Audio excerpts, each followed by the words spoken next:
বাদশাহ রাজা মহারাজার সুর উদ্ধারণ করতে পারি। এমনকি আমি আল্লাহর সুর উদ্ধারণ, আল্লাহর একটা আল্লাহ সাজিয়ে, আল্লাহ আরশ সাজিয়ে আমি মানুষকে দুঃখে দিতে পারি। কিন্তু আমি মুস্তাফার মতো হওয়ার দাবি করতে পারি না, কারণ নবীর মতো হওয়ার মতো ক্ষমতা আমার ভিতরে নাই। শতান পর্যন্ত মুস্তাফার এখানে নত হয়েছে।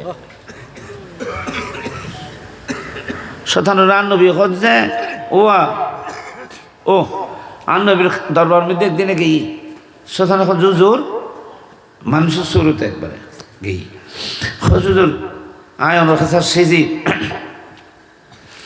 আল্লাহ তো অনরে রহমতুল্লিল আলমিন হই ওমা আরসালনাকা ইল্লা রাহমাতুল আলামিন হই। হুজুর আয়ন দরবার তার সেজি হনে সমস্ত আলমুল্লাহ যাতে রহমত দয়াবান, তো আয়ু তো আলম ভিতর অন্তর্ভুক্ত। আয়ু পৃথিবীর সদস্য কিনা, পৃথিবীর ভিতরে তাইও অন্তর্ভুক্ত না। শতানু আল্লাহর আলম ভিতর সৃষ্টির ভিতর আছে না নেই? হজুর আয় অনর্তন কিছু রহমত পাইবেল্লা আসি হুজুর আয় আসছি যে একখান জিনিস তো আশ্চর্য ন কত জাহান্নাম হইব, জাহান্নামত যাইম আজাব হইব ইয়ান তৈব কল্যাণ হইতেন না।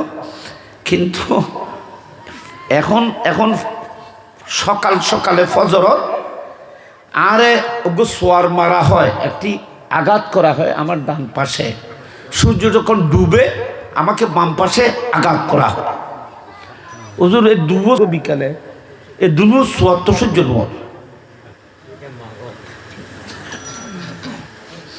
ইয়া রাসূলুল্লাহ, কোথায় কখন কি পাবো না পাবো, এই দুটি আঘাত, এই দুটি চর আমি সহ্য করতে পারি না, আমি খুব বরদাস্ত করতে পারি না। এত কঠিন দুটি চর আমি বরদাস্ত করতে পারি না।